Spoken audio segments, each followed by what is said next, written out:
listening to the Hall of Fame. Here's Booker T and Brad Gilmore. Boom! Welcome inside the Hall of Fame. I'm Booker T, 6-time world champ, 2-time Hall of Famer. Got my man Brad Gilmore here with me as always. We're ready to do this thing coming to you from ESPN 975, 92.5. And guys, we're coming off of a hell of a weekend. Humble Civic Center, Humble, Texas. Summer Champions 9, guys. I couldn't have asked for a better night. The guys went out there, showed up and showed out. I want to say big thanks to all of my crew that worked so hard on making that night come together. It was an all-day affair for my man Kevin Bernhardt. Big props to Kevin Bernhardt for working his behind off, making sure that the LED didn't go down, making sure the lights didn't blow up, making sure the sound, the mics and everything was working crisp and on point, man. I just want to thank everybody who had a part in bringing that thing together. More importantly, Walker Texas Lawyer, who sponsored that thing. Really big ups to Walker because he's been here with Reality of Wrestling since day one, and we want to thank Walker for doing this thing. But man, what a night. Like I always say, what a night, what a fight went down at the Humble Civic Center, man. How you feel, man? I'm just now recuperating. I'm just now getting my voice back. I know, me too. You know, mine's a little bit lower than normal. I got a nice little timbre to my voice, which I'm actually not mad at, to be quite frank. It scares me, though. It scares me, man. Every time when I lose my voice and it goes away completely like it did over the last couple of days, it scares the crap out of me because that's how I make my money. Oh yeah, no. I feel you on that. It was a little crazy. I got a call earlier from Booker, and when I called you, you answered the phone. Hey, how you doing? I was like, what is going on right now with my man Book? But you sound good right now. You sound great. And you know what? I understand why you lost your voice a little bit. So did I, because of the energy that was in that building on Saturday in Humble. Man, north of 1,000 people came out to see independent wrestling and independent wrestlers. No old names, no name talent. You know what I mean? Of course, we had some help and assistance from Vix Crow and Trick Williams and Nick Patrick. But none of them were wrestling, right? They came to see the wrestlers from Reality of Wrestling go out there and do it. And I want to send a shout out to the three of them for showing up and giving us the rub. You said you did put Alicia Fox in there, right? Vix Crow. Oh, okay. Fox. Okay. I mean, that's the new name. Okay. That's the new name. I'm trying to get it over. I'm trying to make sure I say it the right way. The new name. We got to think about the old name. People still think about the old name. Alicia Fox is a great name. AKA Alicia FKA, formerly known as Alicia Fox. They went out there, and you know what? I actually really loved the little improv and dynamic between Alicia and Trick out there. The fans were asking me, they're like, are they together? Are they an item? I felt the chemistry. I told them, you know how we do it, man. We give you some bullet points and a couple of notes, and you go out there and do the rest. And I didn't think I had to give Trick too many directions or anything like that. I knew he was going to be able to go out there and perform. Alicia, she's been in the business forever, so it's just her getting her feet wet from that position. I thought it was only fitting. I didn't want to throw her in the ring. First time that we see her here in Reality Wrestling, but trust me, she's got something coming up down the line, guys. And like I said, you don't want to miss out. You don't want to get shut out. It's gonna be good. It's gonna be real good. Well, I loved everything about Saturday night. Again, I want to shout out to all the people in Humble and people who came from out of town. I had people in from Arizona who came just to see Reality of Wrestling live and in person. And everybody, rave reviews from everybody I've talked to. There's not one person who said, man, that was a waste of time. Man, that was a waste of money. People were saying it was the best show they'd ever been to. And that's consistent feedback from everyone. So 1,000 people look really good in Humble. I'd like to see it again. We're going to do it again. It was good seeing my boy Nick Patrick, man. Nick Patrick, he was the guy that pretty much roughed the majority of my matches in WCW. And Nick was he was my road dog, man. We used to ride together all the time. That's the only guy that I rode with outside of my brother and RVD. Only people I ever rode with on the road. And Nick and I, man, we was like real road dogs. I remember we was coming through Alabama somewhere, man. And police car pulled us over. Police car was all the way on the other side of the median.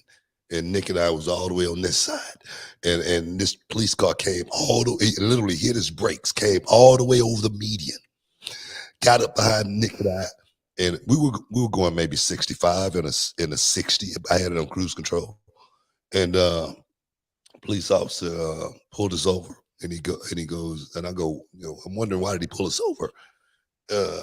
He said that he thought we didn't have our seat belts on, and he was all the way across this the median. There's no way he could have saw if we had our seat belts on, and he ended up yanking me and Nick out of the car.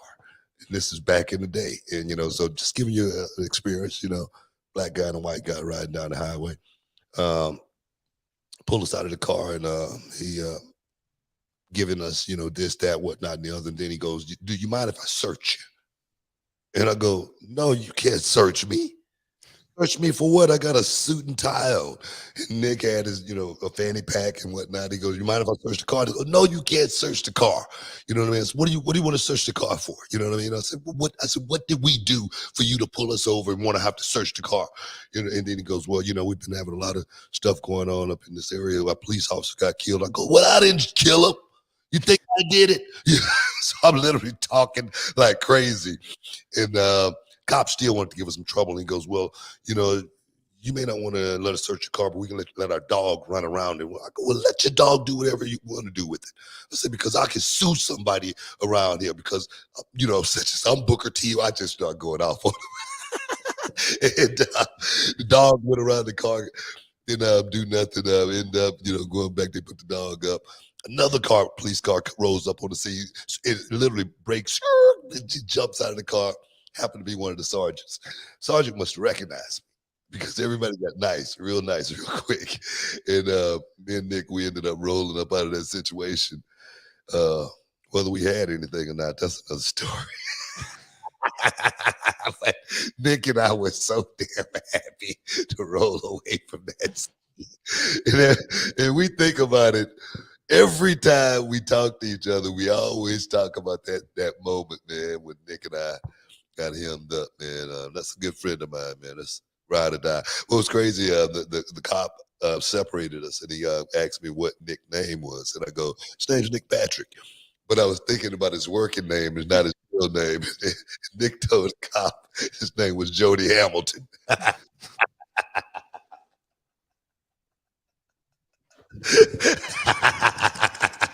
I go, "Oh, well, you know what I mean."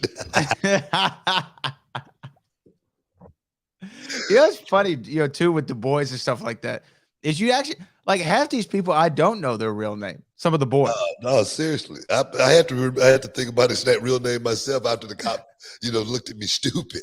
And I go, "Oh, that's his wrestling name, Nick Patrick, his name, Jody Hamilton, But it was too late. It was too late. I had already lied.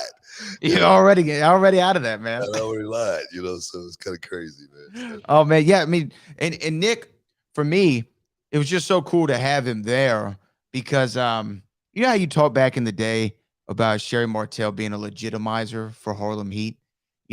Just seeing, and this is just for me being a wrestling fan long term, seeing Nick Patrick, given the final decision in the main event of our biggest show of all time for the world title, or for our world title, it was like a legitimizer, man. It was just so cool to see him. And that guy, as far as like a referee goes, I was watching him almost more than the match just to see how he acted in his element. And every time, I mean, he was so good. I could go into, I don't want to give anything away. I don't want to give secrets away, but he did such a great job. I'm just glad to have Nick a part of my wrestling organization. That was awesome, man. That was awesome. Because like I said, I don't have too many friends that I could really call friends, from that day, from that time, that's still around. Nick Patrick, man, Brian Hildebrand, man, those are two of my closest friends. Hildy used to ride with my brother and I as well, man. And he was a ref back in the day, died of cancer. But good dudes, man. Good dudes, solid. We got to take a break. Stick around. We got a lot to talk about. We'll be back in a minute. Will Allday versus Cameron Cole. Texas champion versus Reality of Wrestling champion. Years in the making. Ex-best friend versus ex-best friend. I know what I'm getting into. I know you're one of the most exciting, high-flying wrestlers in the business today. And for every punch you have, Will, I know the counter punch. Long ago, the years where we used to train together, and I remember every move. I remember everything in your arsenal, Will. So what is it gonna take? You see, for me, I'll do whatever it takes, and you're gonna find that out, Will. Will Alday versus Cam Cole once again. But this time it's gonna be different. It's not gonna be best friend versus best friend now. It's not gonna be me looking in your eyes knowing that at the end of this, we just wanna see who the better man is. Yeah, let's talk about that match. And Cam, I knew getting into the ring with you then how good you were. Cam, I know now that you're even more dangerous. But Cam, you strayed. Ever since you and I faced in that last match, a year ago, something changed. You started walking down this dark path where you would do anything to win, Cam. And you know what that sounds like to me? That sounds like weakness. Can you dig it, sucker? You're listening to the Hall of Fame. Here's Booker T and Brad Gilmore. Welcome back inside the Hall of Fame, y'all. Got my voice back. It feels good. You know what's crazy? I've been saying good ever since WCW when me and Nick was rolling around. Yeah. I swear, that's how long I've been saying it. It's crazy. And people try to take it from you too. They try to claim it. I remember Nick used to be back in the locker room. That is so freaking crazy. But let's get the elephant out of the room, guys. Ryback is not going to beat me up. I just want to get the elephant out of the room. And just to let everyone, I'm not scared. I'm not running. And the thing is, Ryback put a challenge out to me to a fight, a Bellator. He said even a Bellator fight. Look, Bellator don't want no parts of a fight between Booker T.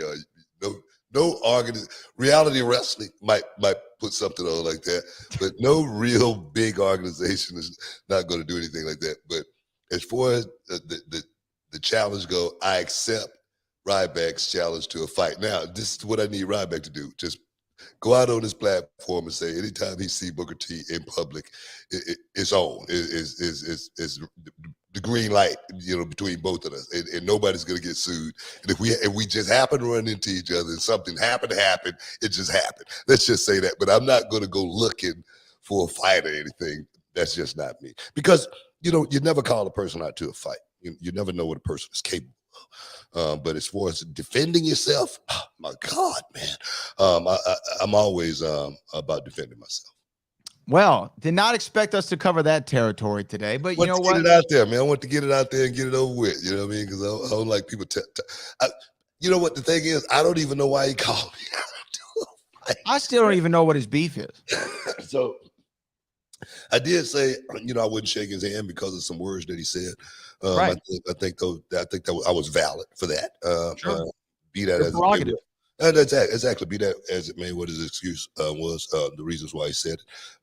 I did say when he posted the thing, it was going to AEW. Come on, man, quit playing, man, quit playing with me, quit playing. It was one of those type of. But that's all it was. It was just sarcasm. It was nothing, no more than that. But to get called out to a fight and to be called the B word and the P word, that's something you don't call a brother.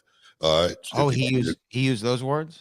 Yes. When you're from the neighborhood, you don't do that. You know what I mean? And that's something, you never hear me curse and talk down a derogatory towards people. That's just not me. And when someone say that about me, it is on when I see you. so I mean, it's simple as that. And I'm not, but and the thing is, I'm an easy man to find.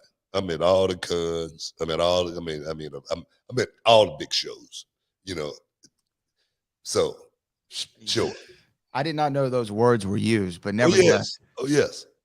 I will say this, and people can say what they want about what I'm going to say, but I've known you for a long time, and you're a man of your word, and I've seen and had firsthand accounts of issues that you've taken up with people when they've said something in a certain fashion that you didn't find pleasing. And I will say the receiving end for them was very not pleasing either. Yeah, So well, and a lot of times he works for WWE. He's not going to say anything. He didn't want to get in trouble.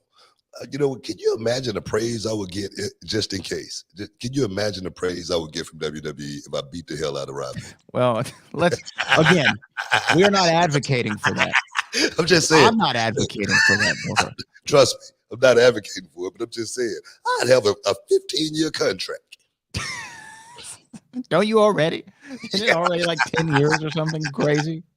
I'm talking about added on to that. Add it on. Just for good measure. General principle. Seriously, so now people would always talk, well, he's working for the company. Yeah, I do work for the company. I'll be working for the company forever. If something like that was to happen. But no, man, I just well, I'm glad we got that out of the way. Because now you've just given him another 5 months of content. I hope you know that. I know it, man. But I don't know him from Adam, and I really can't figure out. The thing is, he's been suppressed. I'm trying to make sure I get him back out there, get him over, make sure people still know he's out there. Well, again, I don't know the man from Adam, and I'm sure you're going to be the first thing that he talks about when he sees this. No doubt. But I really, and I truly and honestly, I don't understand what his beef is with you specifically. I mean, you know what it is? What? There you go. There it is right there. That's it. 6 World Heavyweight Championships. D-Man. So foolish. That's got a lot to do with it.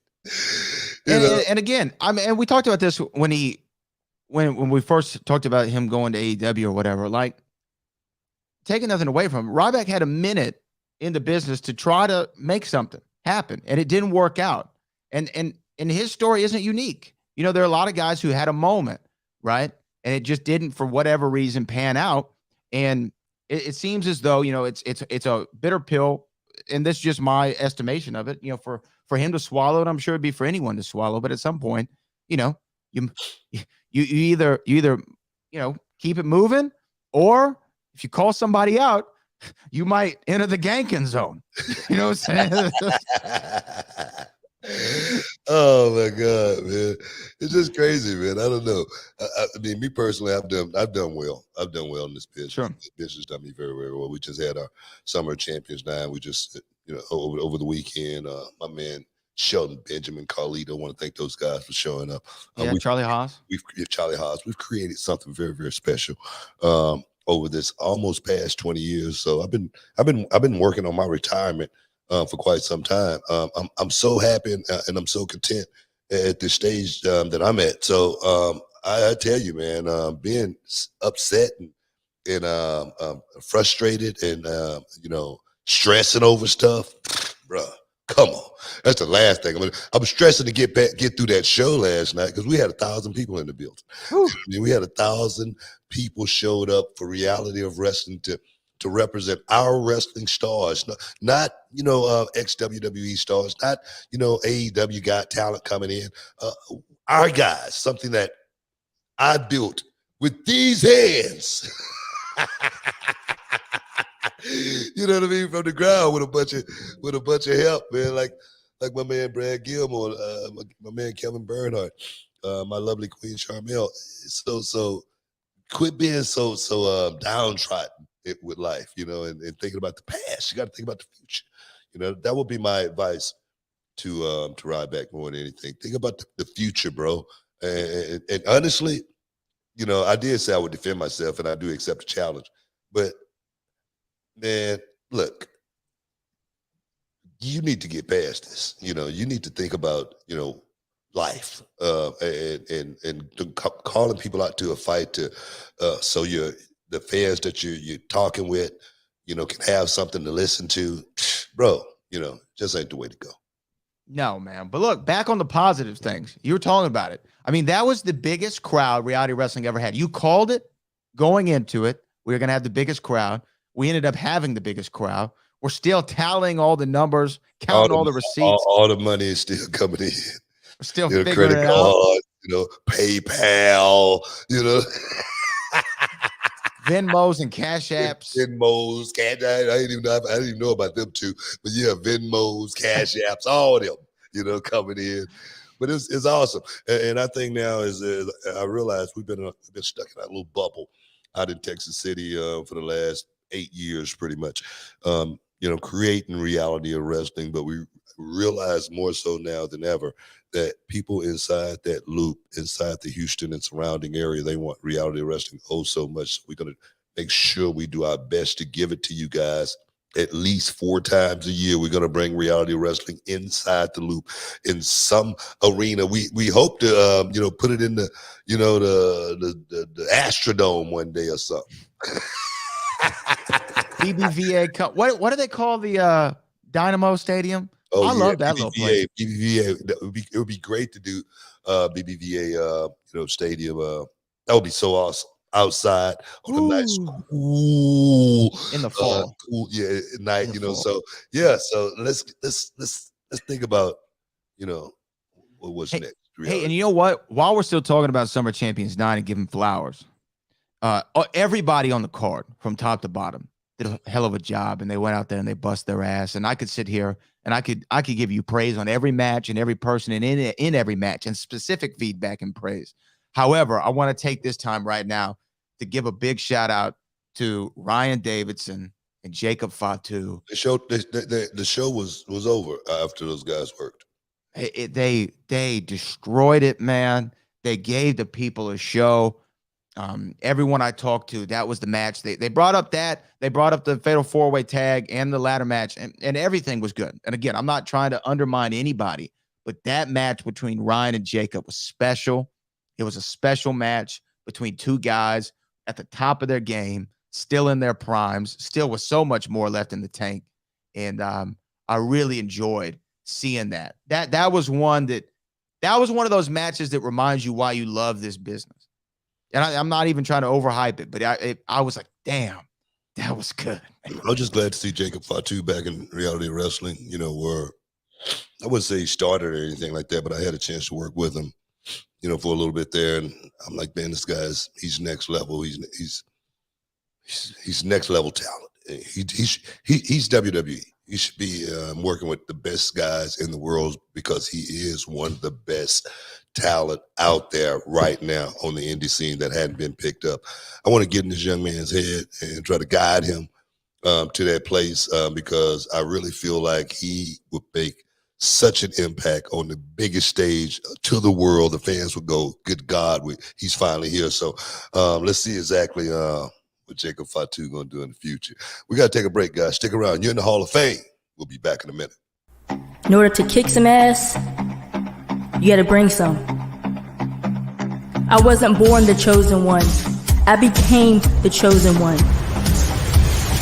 Through hard work, determination, and winning. The chosen one, victorious.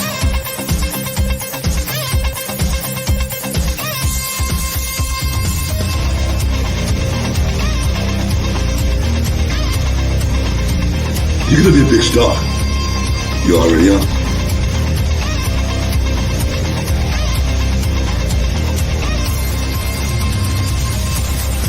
I'm stronger. And I'm faster than anyone they ever put me in the ring with.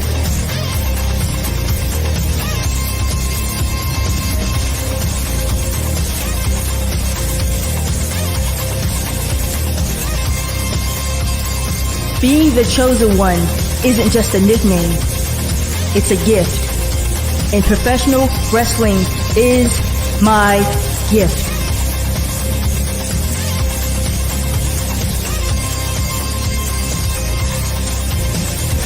That is an absolute guaranteed. What's my name again?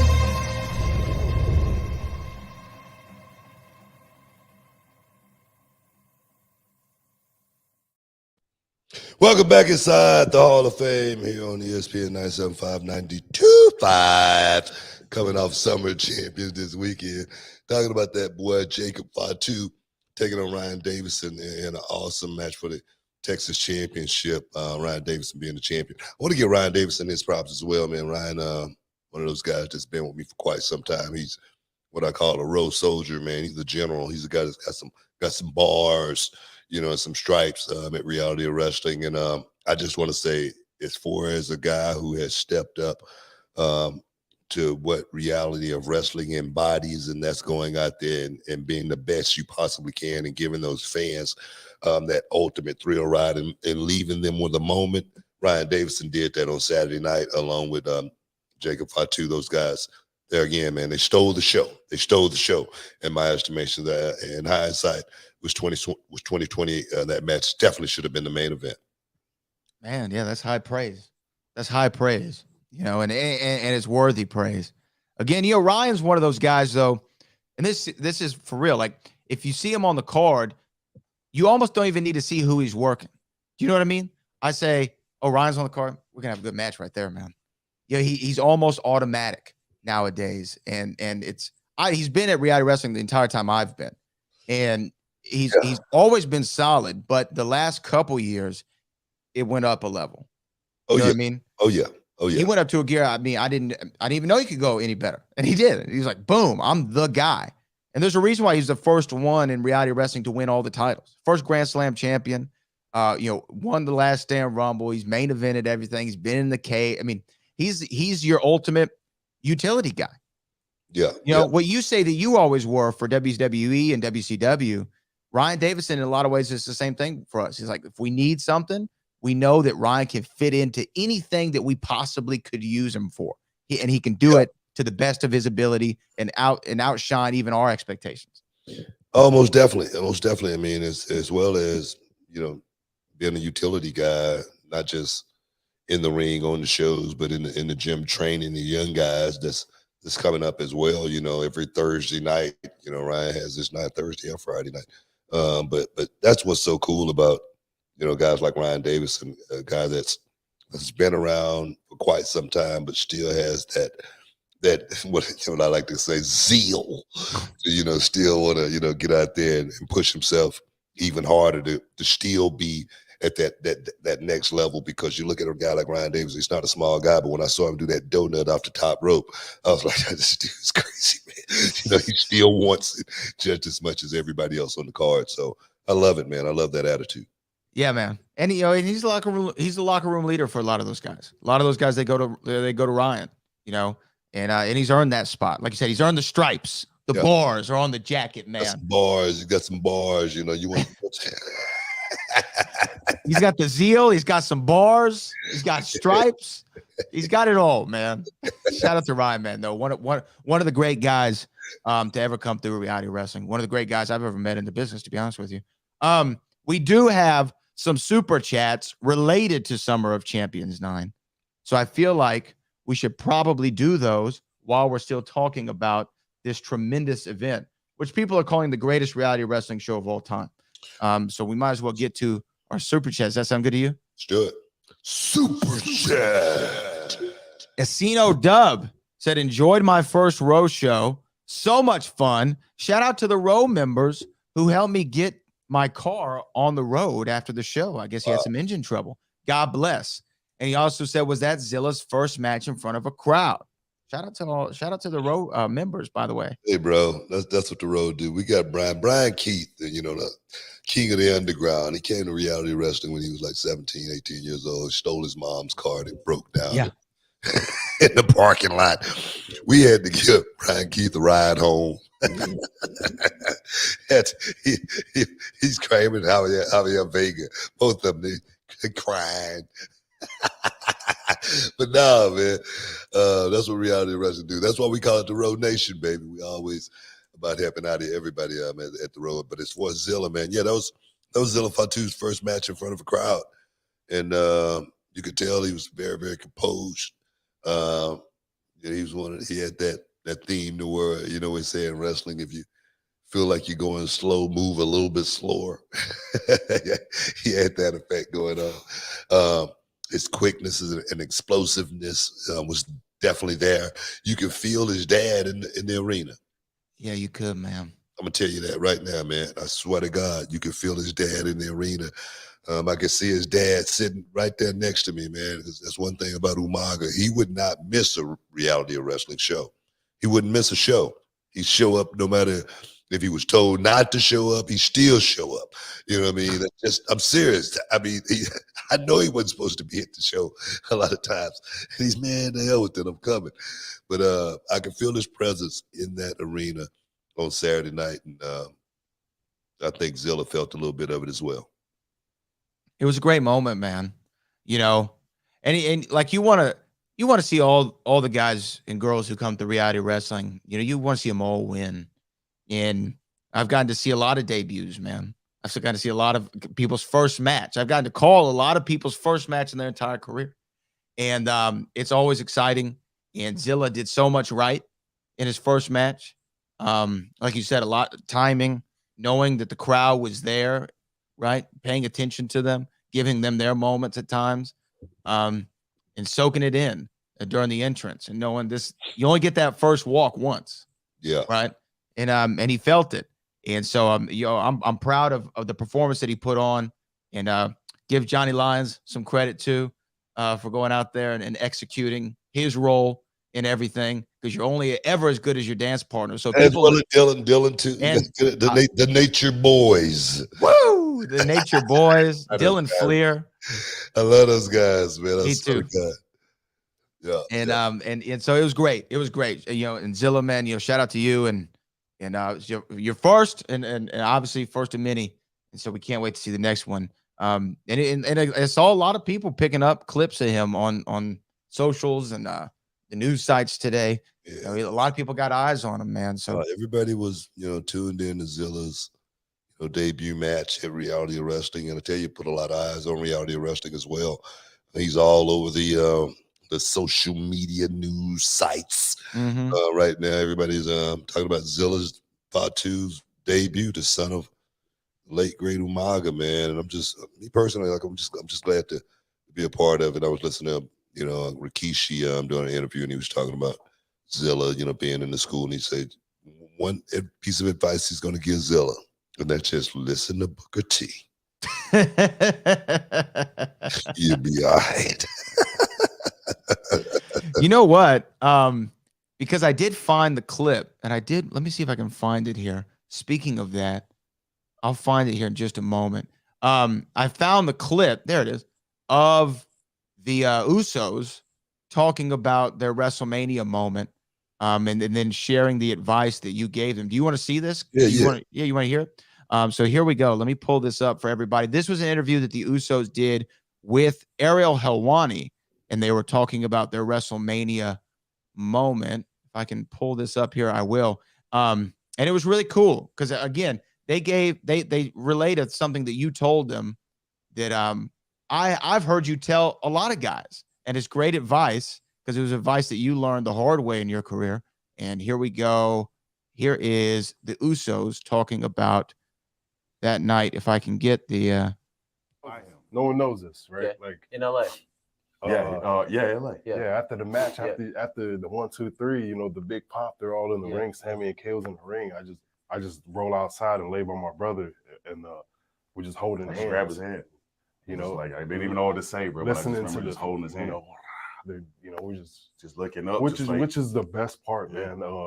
After you do work and you laying there like, you know, sweaty, tired and stuff, man, and the light, you just looking up at the lights, but in the center of all that, it's almost like it's quiet. You can't hear because it's so loud. You almost have this validation, like we're here now. Like now we're here, even though we lost. But I remember Booker said, bro, it's cool how you win, but it's even more how you lose out there. So yeah, y'all went out there, y'all did a good, y'all did it, man. Y'all are here. So I just remember thinking, like, damn, man, we are here, man. Like, let's go. I'm getting goosebumps just hearing about you guys holding hands. Yeah, man. Did you say anything to each other? Nothing. Just nothing. Just you know, we was laying on, you know, tables, and you know, it was dope, man. You know, my mom's right here yelling. I'm like, we're all right, we're good. Yeah, there you go. Nah, man, I was the best. You know, you winning is one thing, but you got to lose better than you win. You know, those are the moments. You know, I've had those moments sitting there, listening to the crowd. You know, and just say, we got to stay right there, don't move. You know, And those are the moments right there that you really feel like you've arrived. You feel like, okay, now I really know what I'm doing. I really know what this thing is about now. You know, and a lot of guys, I don't know if they ever reach that point, you know, because when you're on that level, it's about nothing but the performance. It's not about anything else, but the fans and the way they feel. So that's the Shakespeare of it. That's the Romeo and Juliet part, you know, that you get caught up in. And trust me, man, I know exactly how those guys feel. Yeah, that was cool. That was really cool. Definitely an incredible night. We got to take a break, though. We got to take a break. We do. We'll get back to the Super Chat. Stick around, guys. You're in the Hall of Fame. We'll be back in a momento.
Welcome back inside the Hall of Fame, guys. Talking a little some super chatters. We still got what we got, Brad? We got a ton of super chatters here. So let me get them rolling.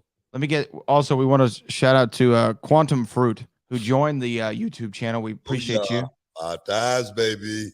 Mike Ailes says it's still real to me. Damn it.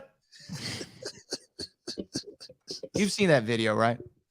Which video is that? Of the guy. It's still, you've never seen the "It's Still Real to Me, Damn It" video? No, what is he talking about? It's still real to me, damn it. You've never seen this? Talking about wrestling? Yeah. Oh, book.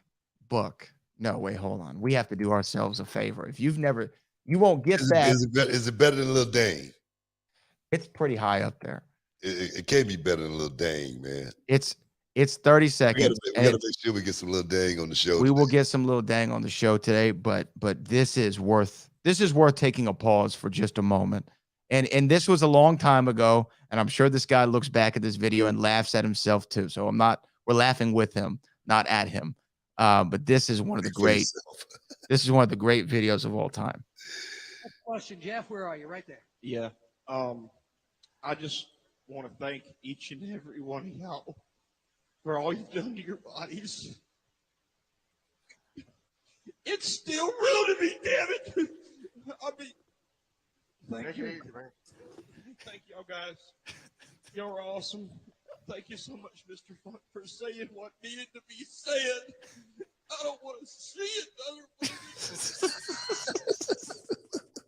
God bless him. God bless him. I love him. God bless him, man. Love his passion. The fans, man, you gotta love them, man. I love the fans, man. You know, gotta love them. Real fans like that. You know, this guy came up to me on Saturday night after I was in the audience. Actually, he was in the audience, and I was doing my shtick, of course, and I called him a redneck. You know, sit down, redneck. That's wrestling talk. You know, I didn't really mean it or anything like that. You know, and he had a sign, and I took his sign and I tore his sign up into little pieces. And he actually caught me after the show because we did an autograph signing, and he said, "Man, I just wanted to let you know, man. I just want to say thank you because you came and visit me in Iraq when I was in the hospital." And he said, "Man, that was really awesome." He said, tearing my sign up, man, that made my night so much tonight, man. He said, I just want to say thank you. And he literally almost started crying. And I was like, wow, man, the way we touch people, the way we make them feel, and I remember that trip to Iraq, and I tell people all the time, that was probably the best trip, most gratifying trip that I've ever taken in all of my years in this business was that trip to Iraq. Unbelievable. Yeah. Touched me like never before. And to meet someone like this kid, this guy who's a grown man now, at my show, and just to give me that moment, the way I made him feel back then, by just visiting him, it's pretty awesome. Still real to me, man. Still real. Still real. Yeah. So shout out. That is one of the first viral wrestling videos. So that I love the fans, man. Still real to me, damn it. That's what you said. Internet to taking that away from people, man. Social media is taking that feeling away from people because people still want to believe in something, man. Peter Pan, no matter what it is. It's still real to me, damn it. One of the great ones of all time. Ron Ferguson, who is your favorite wrestler to watch growing up and to watch in WCW? Favorite wrestler growing up will be JYD. That's what wrestling we got when we first started wrestling. I'm watching wrestling was Houston Wrestling here in Houston, Sam Houston Coliseum, Paul Bosch. And JYD was huge, man, in Houston Wrestling, as well as he was someone that I could identify with. And he was a guy that was, kicking butt, man. He's kicking plenty of butt, man, back in the day. So JYD was the guy, but in WCW, of course, I think it was Ric Flair. I think Ric Flair was the guy that really made me tune in every Saturday night. WTBS 6:05 p.m. every Saturday. Just because, man, I knew the Horseman was going to be doing something, and I knew Ric Flair was going to be styled and profile, and he was going to have a couple of good-looking ladies with him, and it felt like a show up that men wanted to, want to watch and be a part of because it was an adult-like show, and Ric Flair was at the helm. He was just running that thing. So Ric Flair, yeah. Yeah, I mean, how could you not love Ric Flair? And everything that he's been able to do in the industry. Big Breezo, Super Chat. I love hearing that. Well, I got to hear it again. Super Chat. It's one of the great ones. We don't give it enough love. Big Breezo says, for a wrestler like Gunther, love him, who doesn't lose often, how does that work? What do you mean? How did that work? I don't know what he means by that. For a wrestler like Gunther, who doesn't lose often, how does that work? How does it work? The reason why he's not losing often is because he's a talent that they got on the radar that they're looking to invest in and create and make something really, really big, hopefully down the line. That's the way I would see it. Just because Gunther is a little bit different than most. He is the ring general, and I love that. He's a throwback to what wrestling was back in the day. You can believe Gunther kicking somebody's ass without a doubt, without batting an eye. So that's why I say, a guy like Gunther, he's on that list, that protected list. You got to make sure you keep this guy in good standings because we got something planned for him. And we have to acknowledge anytime we talk about Gunther that he did eliminate Booker T from the Royal Rumble. That right there, that rub right there alone should make him world class caliber status. You know what I mean? Seriously. That's world champion for life material right there. Well, that's exactly what I'm saying. Yeah. Hey man, you know what? And I don't mean to pick on Jerry Lawler at all, and I hope he's recovering well. But I remember he did Raw. He did Raw, filling in commentary for somebody. Maybe it was Corey Graves, and Gunther was wrestling, and he kept calling him Gunther. And that just tickled the hell out of me. I'm like, who the hell is Gunther? Sounds like some medieval swordsman. Gunther. I can't make fun of it, man, because sometimes on NXT, man, I had the biggest problem remembering these names. It ain't funny. Yeah, no, I feel you. I can't mess with him on that one. Much love to Jerry Lawler. Hope he's doing well. We have another one here. This is from Jamal Staudermeyer, who says, BT, I watched the old school SmackDown episode where you, Taker, Stone Cold, Rock, RVD, Kane, Kurt, Jericho, Shane, Big Show did each other's best finishers on each other. How much fun was that ending? You know, man, honestly, I do remember, doing a whole lot of stuff with those guys, but when we did stuff like that, I don't know, I really never thought about it as being fun. Certain things I thought about being fun, like doing the stuff with The Rock after, certain shows went off the air. Of course, trying to get the guys to do the spin of Rudy, getting Vince McMahon. And, that kind of stuff is always funny, but when you're working like this right here, it's always work. It's always, timing. It's always trying to make it look good for you guys to feel a moment from it, just like you remember it. Now, you went back and watched it, and hopefully you felt the same way when you watched it this time, when you saw it back then. So it was always about trying to make you guys feel a certain way. So for me, it's hard for me to say how certain things felt unless it was something that really made me, that touched me inside. That was just work. Yeah. But you know what? It always makes the fans feel. Yeah. But that was my job. I always tell fans, they say, man, do you remember such and such? And I go, man, I was working, man. I was working to make you feel a certain way so you can come tell me about it now, and then you can make me remember it. We'll talk. It's almost like that, so. But you want to know something that's really interesting, and you brought up the guy who came up to you at the Rose show afterward, and I'm around you enough to where I get to see the fans that approach you, and they always have moments, right, that they bring up like this. But the coolest thing about the fans is you get old fans, you get young fans. You get men, you get women, you get boys, you get girls, you get black, you get white, you get Hispanic. And I don't think I've seen, wrestling definitely touches all corners, and it is universal language. But your fan base is so diverse and spans over so many different age brackets and tax brackets and racial lines and political lines and religious lines. Have you ever sat and thought about that? It's all been by design, man. From the beginning, I never want to be looked at as just a black wrestler. I never, that's why I say, man. But you are a wrestler who brought in a black audience. Other people didn't. Yeah, that's true. You know what I'm saying? That's true. In part. I definitely tried to make sure I catered to my audience as well, but I just made sure I didn't alienate anybody else. Right. I think that's what I tried to do more so than anything. And trust me, there were difficult times, being the babyface, wrestling another babyface, being the black guy.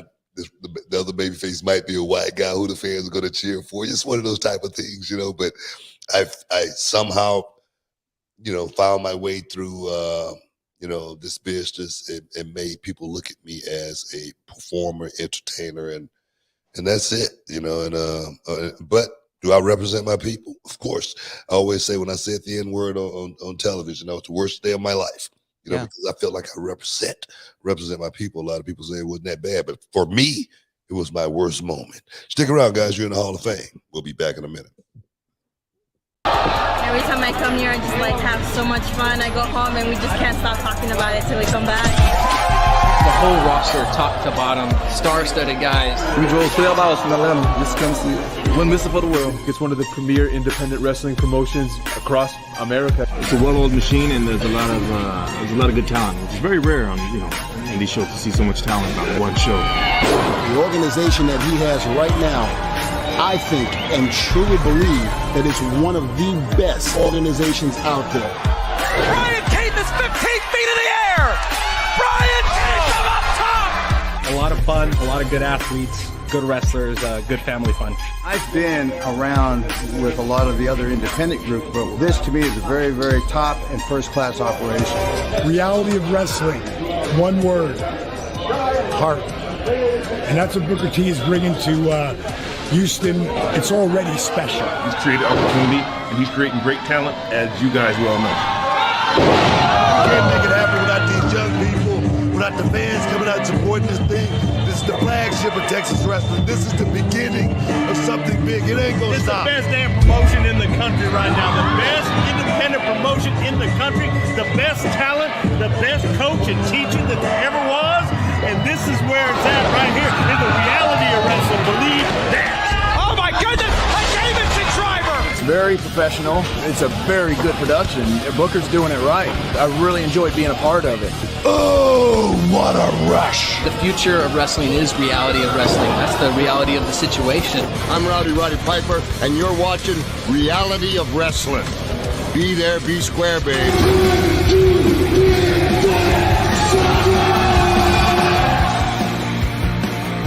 Can you dig it, sucker? You're listening to the Hall of Fame. Here's Booker T and Brad Gilmore.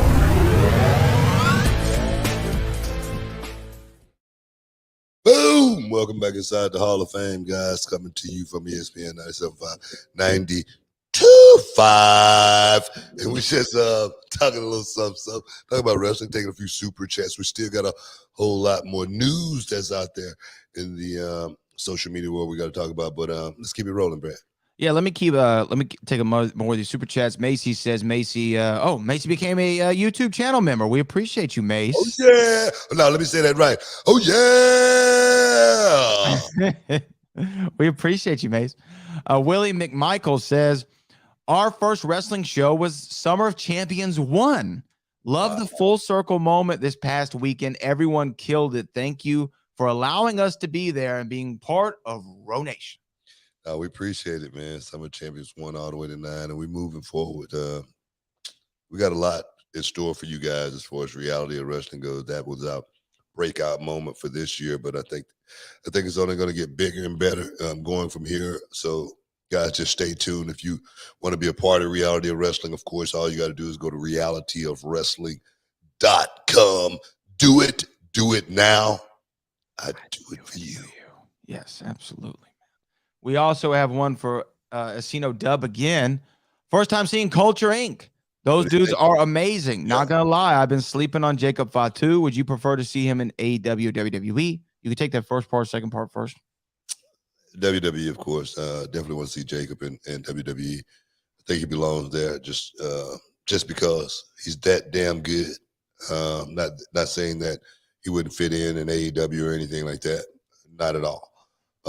But he is truly, he's amazing. He really is. As far as Culture Inc. goes, those guys are A1 as far as tag team goes. Malik, Jay, Eli. I'm gonna tell you right now, Eli Knight. He's a really, really young kid. He's got so much growth. His skills right now are really, I'm serious, second level, extraordinary. He can do anything in the middle of that square circle. I haven't seen a talent like Eli Knight come along in a long, long time. And I'm not just saying that. This kid is that good. He's definitely going to make it to that next level one day. But right now, Culture Inc. is the tag team in reality wrestling. I love those guys, man. Every time I see them, it's always a welcome response, warm reception. And I did have a question for you, though, now that I'm thinking about Culture Inc. What did Malik do to you to deserve such a stiff right hand on Saturday night? I mean, good Lord, man. Bro, after I hit him, I felt so bad.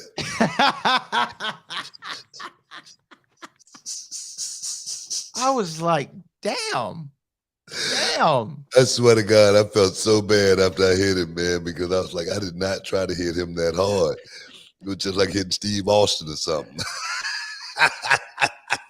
I mean, I was about 8 feet away, and it was loud for me. And then when I talked to somebody else who was on the opposite side of the ring, about 7-8 rows back, they were like, that was a loud hit.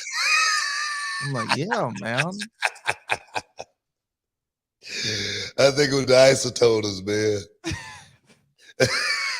You know, and that backwoods cigar better pop. You know, so. Oh, it makes a better pop. I thought you were saying when you put those toners on, it just made you feel a certain way. No. They just give you a better pop, better sound, I guess. But I did whack it pretty good. I apologize. After the show, after the match, I was like, man, I'm sorry, man. I really didn't mean it. Malik said, man, if I can't take that, I shouldn't be here. Damn. That's what he said. So I appreciate that. At least I know I got him good. Yeah. You whacked the hell out of him, man.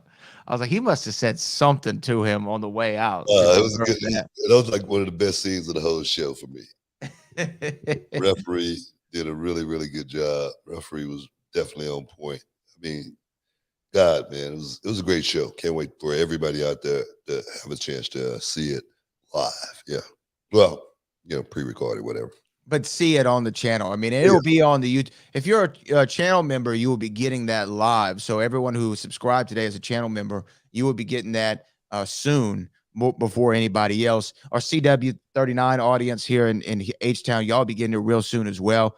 You can see it over several weeks, the Summer of Champions 9, and then everybody else will get it on YouTube soon enough. But, this is a great time to become a channel member. We're going to have a lot more content rolling out for everybody. There's actually one thing that I've been meaning to bring up to you that we really need to. I need the footage. And maybe Kevin has it. Maybe you have it. But this is something that people don't even know about.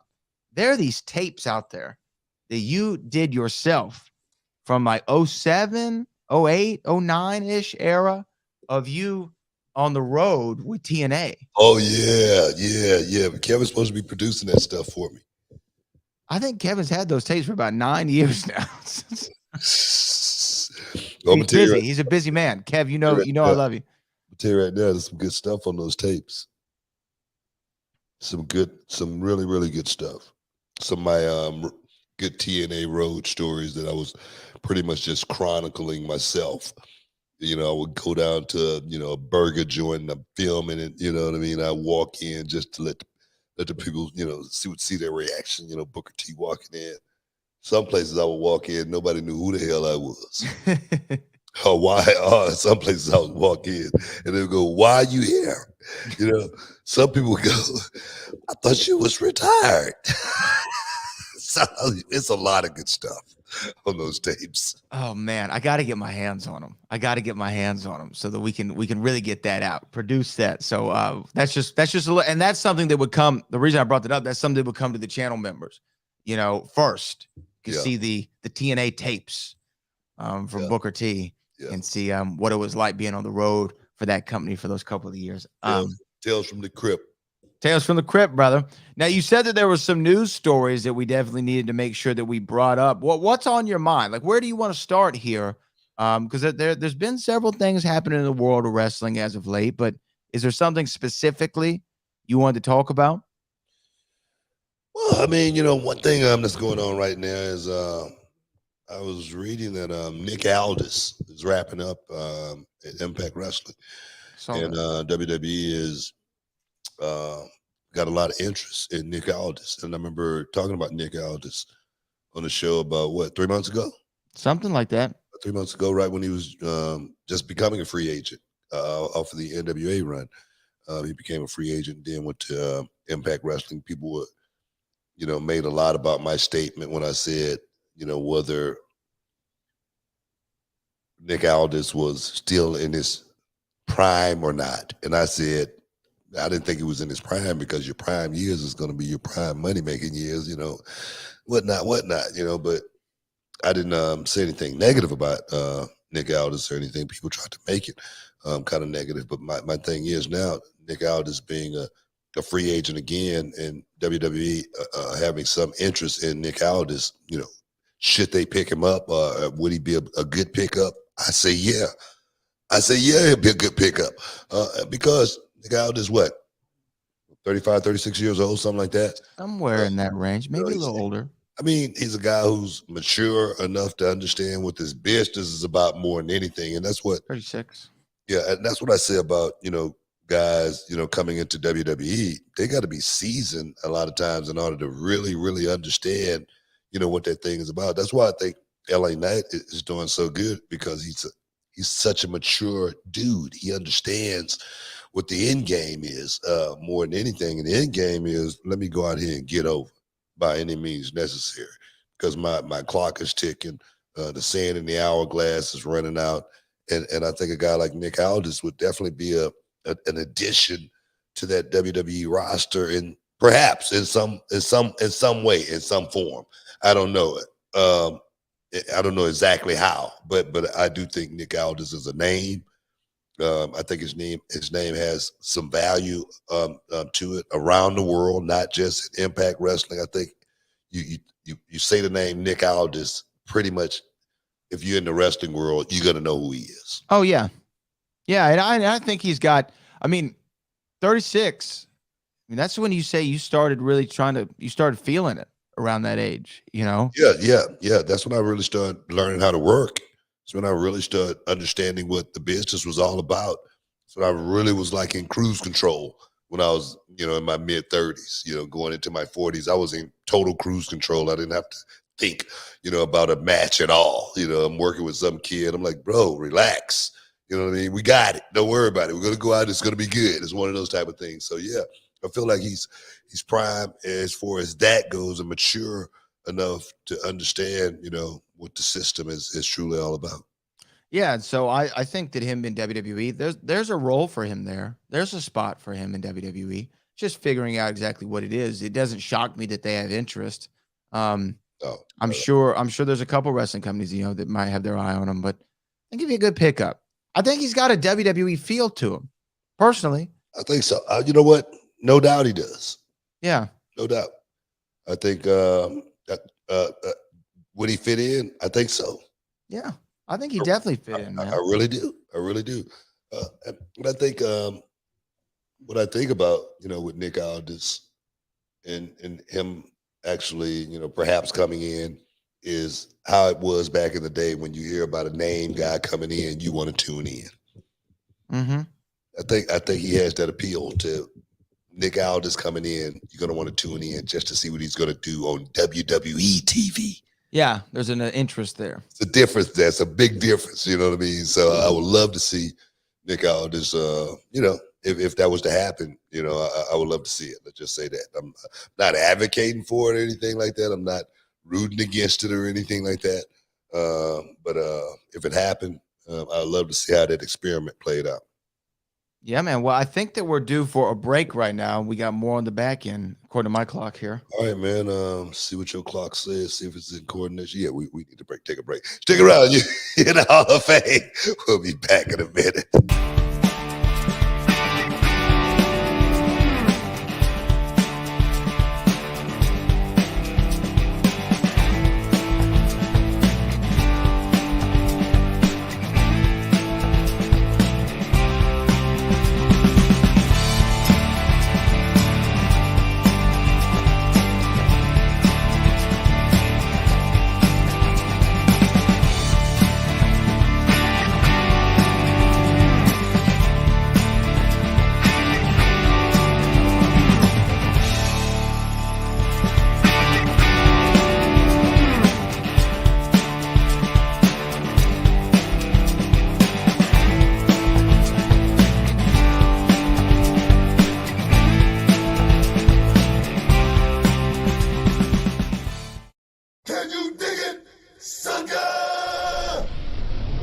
Listening to the Hall of Fame. Here's Booker T and Brad Gilmore. Welcome back inside the Hall of Fame, guys. Coming to you from ESPN and 592.5, and just talking a little wrestling, everything sports and entertainment, as well as all of our super chatters. We thank you guys for always being a part of the show, getting your champagne wishes and caviar dreams, baby. But let's keep it rolling. You know what? I want to talk about, you were just talking about a great Englishman who might be joining the WWE. Why don't we talk about an Aussie who's making a lot of headway, and that's your guy from NXT, Grayson Waller. We saw him at at Money in the Bank in London, and he was out there, of course, and he had a little of a run-in with John Cena, and then in Madison Square Garden, he had a match with Edge, and now he's in a social media battle with Dwayne "The Rock" Johnson and calling Dwayne out. And people are thinking we might see The Rock at SummerSlam, especially with this SAG-AFTRA strike going on. The Rock can't work on any television or movie projects right now because the actors are on strike.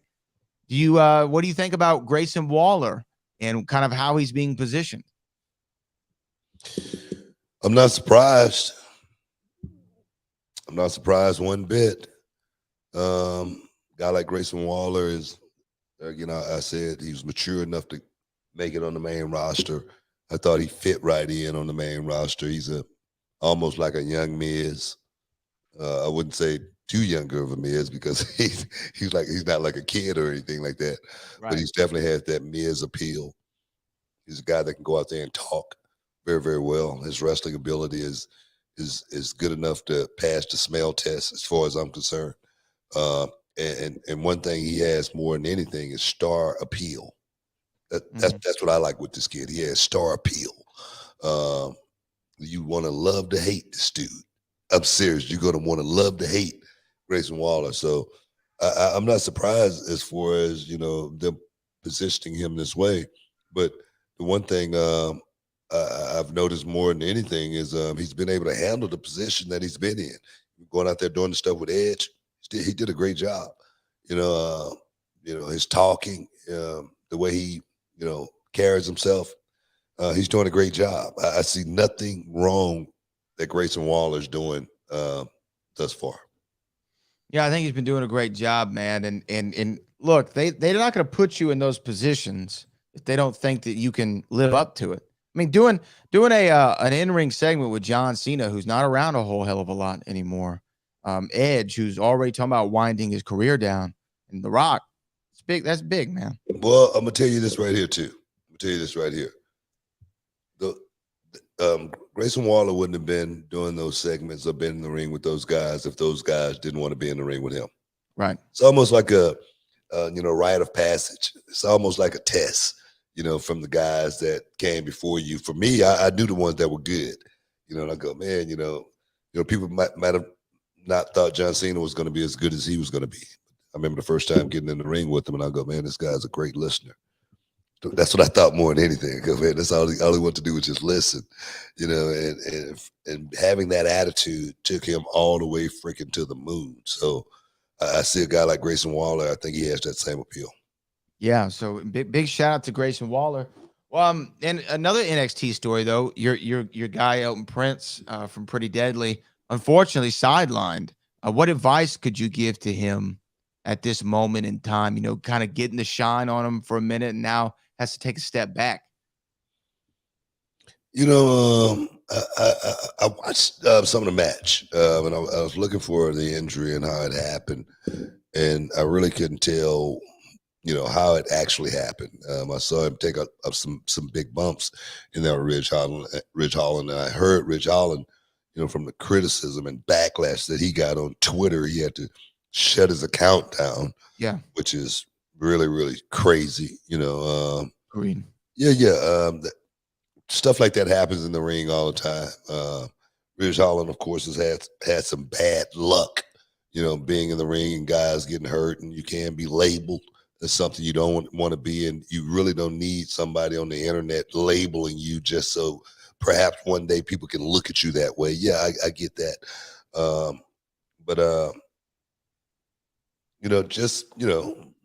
try to, only way to avoid injury is, correct stuff sometime yourself. I mean, it's hard to avoid injury sometimes. The old saying, Brad, it's not a matter of if, it's a matter of when something like that's going to happen. I mean, I've had my injuries before. I'm in the ring with Matt Hardy. Matt Hardy gave me a hip toss. Just didn't give it to me hard enough, and I pulled my groin so bad, thought I broke my hip. Was that Matt Hardy's fault? No, it wasn't. You know what I mean? Stuff like that happens in the ring, and it happens all the time.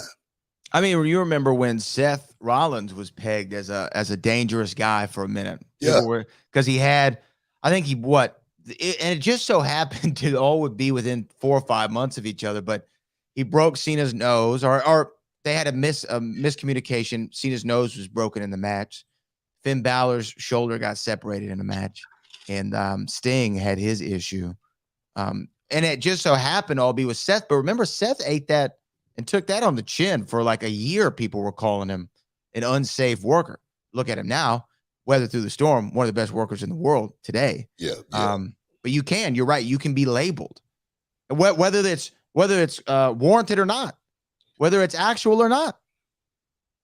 Yeah. You can, and you don't want that. And I think it's all, by the way, I think it's awful and this isn't just in wrestling fan culture. This is in all culture today. When somebody's having a bad day, people online want to do the thing that you're not supposed to do, kick a man while he's down. And Ridge Holland should not have had to shut his social media account down because a lot of people are out there sitting there just wanting, they say misery loves company. Yeah. And a bunch of miserable people out there want to try to make you even more miserable when you feel bad about something.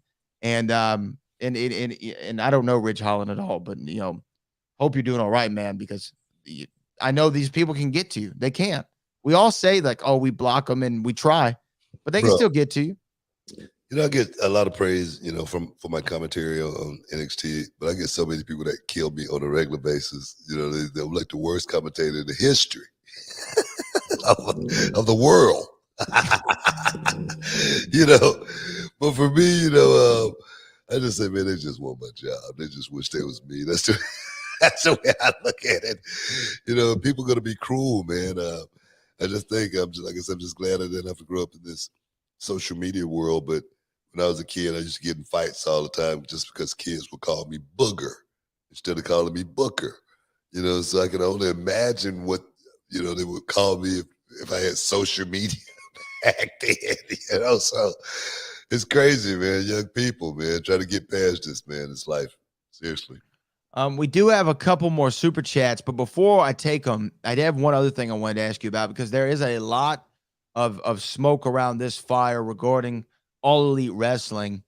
Warner Brothers Discovery, rumor is they want AEW to move to the monthly pay-per-view schedule like WWE is on.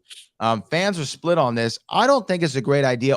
Not because could they do 12 pay-per-views a year? Sure. Anyway, you could do it. It's just another show. You put it on Sunday. You stream it on pay-per-view. Do you think that the fans would want to see 12 AEW pay-per-views a year? I think 4 right now is great. They want to expand, go to 6, maybe. But I wouldn't go 12. That's a huge jump from 4 to 12. Well, not just 4 to 12. But when you got a TV on, 3 nights a week and pay-per-view a month, that's just going to be way too much TV for the fan to digest. It's going to be like force feeding them. It's going to be like, overdoing it. That's just the way I see it. That's just my opinion. But I can understand why, they would want it because they're thinking about the dollar signs. They're thinking about the bottom line and how much money and how much revenue we can create. I get that. Yeah. So I get it from that perspective, but too, like with WWE, they've got, their deal with Peacock to where their performance isn't really based on sales of pay-per-views. It's an overall deal of content that Peacock's licensing. With Warner Brothers Discovery for AEW, that's put us a lot of pressure on AEW to sell pay-per-views. Like you got to give something people want to buy for. I think their pay-per-views are like $59.99 every month. Like I say, doing it is one thing, making money is another. Right. That's a great point. So can they do it? Yes. Being able to create enough, content that people want to look at, that they can really invest in, where the numbers are going to be high enough and the buy rate is going to be high enough to where you really getting your money's worth out of putting that live show on, because the satellite alone, all that stuff going to cost you a lot of money. I'm not even on the inside of that part of it. I'm just a small company. Reality Wrestling.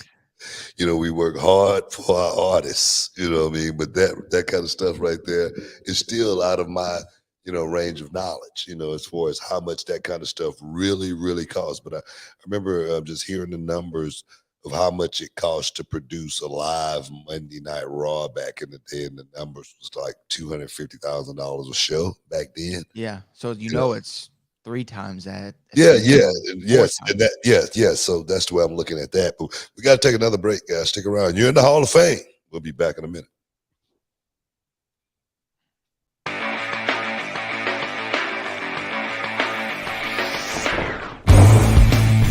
My name is Nathan Wasser, and I'm from Toronto, Ontario, Canada. I came down here to Reality of Wrestling to improve my training and get myself more experience learning from the absolute best. It's intense. It's hard. You got to leave your ego at the door and come in with an open mind. The way they do stuff here is the next level. But if you do that, you'll end up bettering yourself in the end, and you'll improve, and you'll be able to work anywhere. Nathan, he's an unbelievably awesome student. I'll tell you why, right? For a few reasons. Number one, the man packed up all the way from the Great White North to move down here to the U.S. to train because he wanted to learn from one of the best. But what's even more impressive, on top of the fact that he takes care of his body, he works hard, is the fact that he was trained by a very reputable trainer and yet still comes down here humble, hungry, ready to work and ready to learn, and not coming in here acting like he knows everything or that he's too rigid in his ways. Booker's knowledge will help you get to whatever goals you want to do if you want to be a big star in this industry. My end goal is to be in WWE. Coming down here to Reality of Wrestling, I feel is the best opportunity for me to get there. So I'm going to do whatever it takes. I can promise you, when you come to Reality of Wrestling, it will change your life. You will not regret it.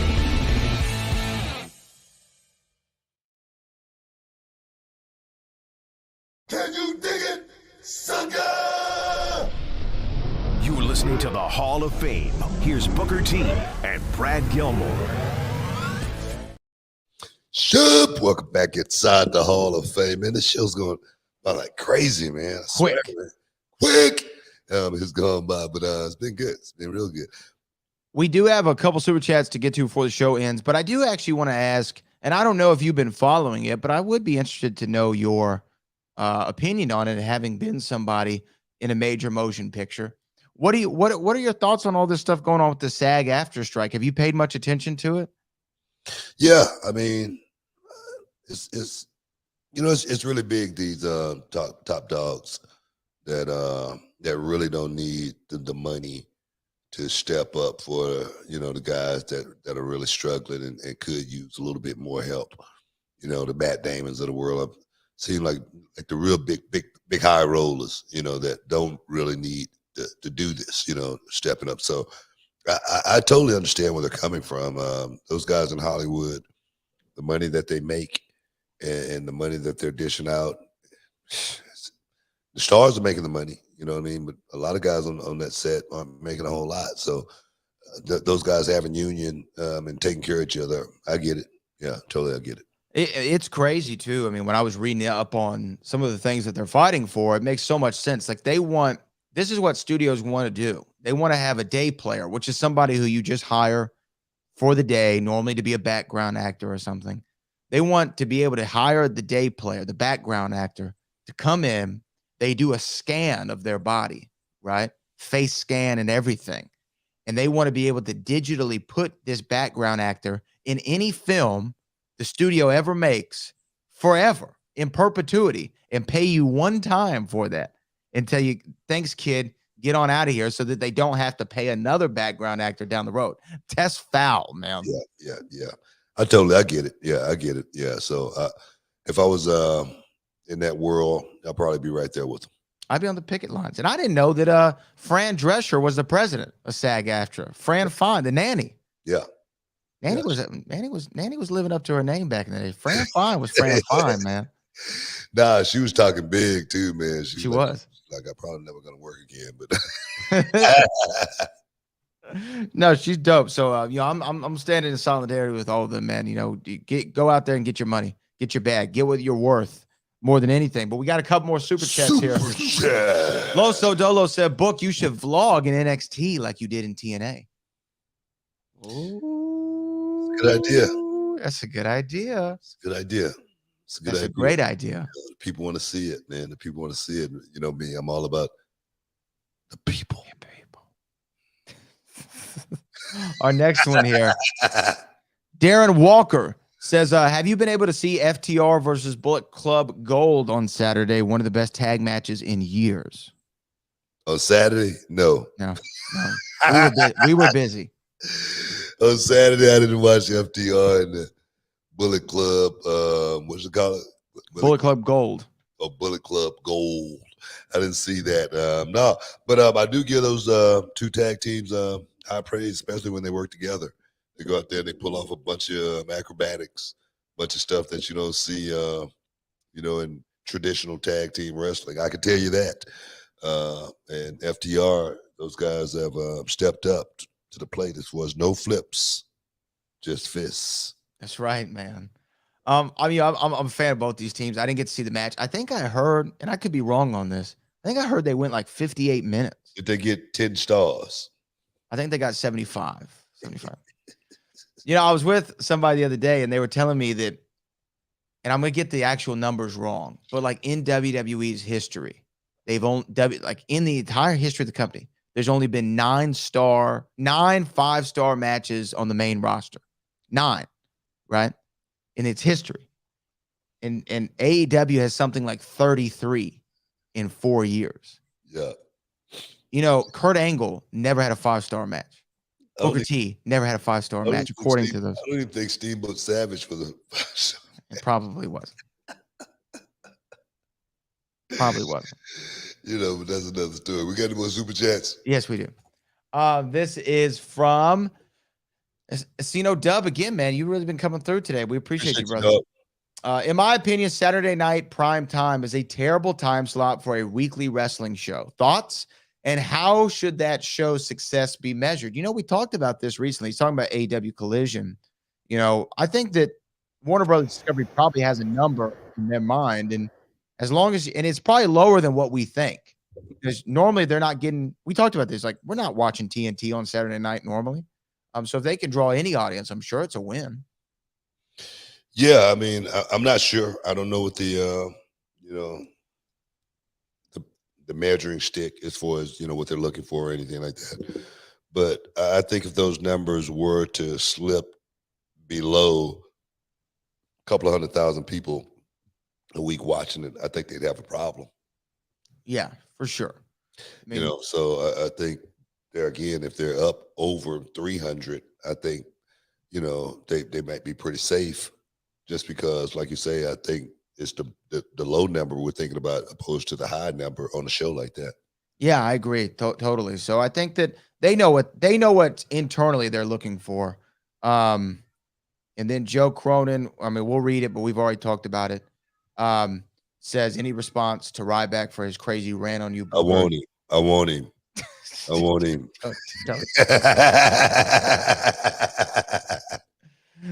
do it. Don't do it. No, we already addressed that on the top of the show. You can go back and watch. Tour, UFC, Starbucks. We might be going to Las Vegas soon, and Vegas is prime for a fight. We are going to Vegas soon. What are you talking about? We might be going to Vegas. I didn't know if we were telling everybody yet. We're telling everybody right now. Spence Crawford going down in a couple of weeks, man. We're gonna be there. It's gonna be an awesome night. I can't wait to see this fight. This is pretty much the fight of the year. Garcia versus Tank. Everybody was talking about that was the fight of the year. Now this right here is definitely stepped right into that slot. Everybody been waiting on Spence Crawford. Everybody's wondering whose O is got to go. And this fight right here, this is definitely Hagler Hearns all over again, man. I mean, and I remember as a little boy, as a little bitty boy, watching Hagler Hearns, and I can't wait for this matchup as well. Seriously. Nah, it's gonna be good, man. And I know a lot of people love Terrence Crawford, a lot of people love Errol Spence Jr. Spence, we got to see him fight Showtime Sean Porter in Los Angeles, and then you interviewed him on the show, and I got a lot of love for that guy, especially after his horrific car accident. That he's able to come back and box again is a miracle in itself. A lefty, and me being a fellow lefty, I'm a little bit biased, but I'm excited for this fight, Book, because you're right. I think that Garcia and Tank, it was an awesome atmosphere. Just even in the weigh-ins was an awesome atmosphere. Man, this one, I feel like it might even take it another level up. Bro, it's going to be good, man. T-Mobile Arena going down July 29th. Myself, Brad, we're going to be there covering this fight for the Hall of Fame, ESPN 97.5, 92.5. It's going to be good. It's going to be real good. So, guys, stay tuned. We got a whole lot more for you coming on the action as far as that fight go. Who you got, Brad? I'm right now. I got Spence, and I'm leaning Crawford, man. I'm leaning I Crawford. know you are. Let's keep it rolling. But well, let's say Spence Crawford. Let's just look real quick. We're in our last minutes of the show. We got to tell the super chats. I want to see what the odds are right now. Right now, let's see. What are the odds? The odds are, well, this is the money line fight outcome. It's gonna be an even fight. Nobody's gonna have a big advantage in that fight right there. Trying to find the. So Crawford, I know it's even right now. Spence is at plus 180. Crawford's at plus 185. I tell you, man, that the money, you're not gonna make a lot of money on that Now, fight. on OddsShark 8 days ago, so this has probably changed since then, they had Crawford as the minus 175 favorite. But minus the 175 isn't a huge favorite. You know, I mean, it's essentially even when you really think about it. So, I mean, people know this is going to be a close one, but the money's going to be there in Vegas, man. They're going to be betting. I can't wait. I'm serious, man. I think I might even place a bet this time. You know what? I'm placing a bet this time. Are we going to bet against each other? Probably. Perhaps. That way we both win money. There we go. Now, I don't know if I'm going to place as big of a bet as you might place. Your bank. I don't want to play big bank, take little bank with you. But. Hey, no, man. Look, I swear, man, I'm so looking forward to this fight. This may be the fight of the year. But why do you say Crawford? You know, I go back to the Sean Porter. You know, the one fight that, you know, these not the one fight, but the one fight that I'm thinking about that these two have in common. Both guys fought Sean Porter. Both guys, you know, went out there and performed at a very, very high level. But I just thought Terrence Crawford performed at a much higher level than Errol Spence did. And Errol Spence went out there, and I know we only got about 30 seconds left. Errol Spence went out there and he fought Showtime Sean Porter's fight. He was a dog. He went right into his world. He went right into his wheelhouse, right into his kitchen, and took everything from Showtime Sean Porter. But when Terrence Crawford fought him, Terrence Crawford just went out there and beat the hell out of Sean Porter and just stopped him. But a referee had to have the wherewithal, the understanding, and know how to just stop it. That's why I feel like Terrence Crawford, that boy from Omaha, Nebraska, might go out there and do it. But we're going to see. It's going to be good. It's going to be real good. I can't wait to see it. I want to thank all you guys for hanging out inside the Hall of Fame, getting your champagne wishes, caviar dreams, super chatters, man. You guys will keep this show here inside the Hall of Fame. Keep us rolling, man. We appreciate you. We love you, dog. We really do. And Brad, as always, for all the heavy lifting here inside the Hall of Fame. We appreciate you. But right now, guys, we out of here. Peace.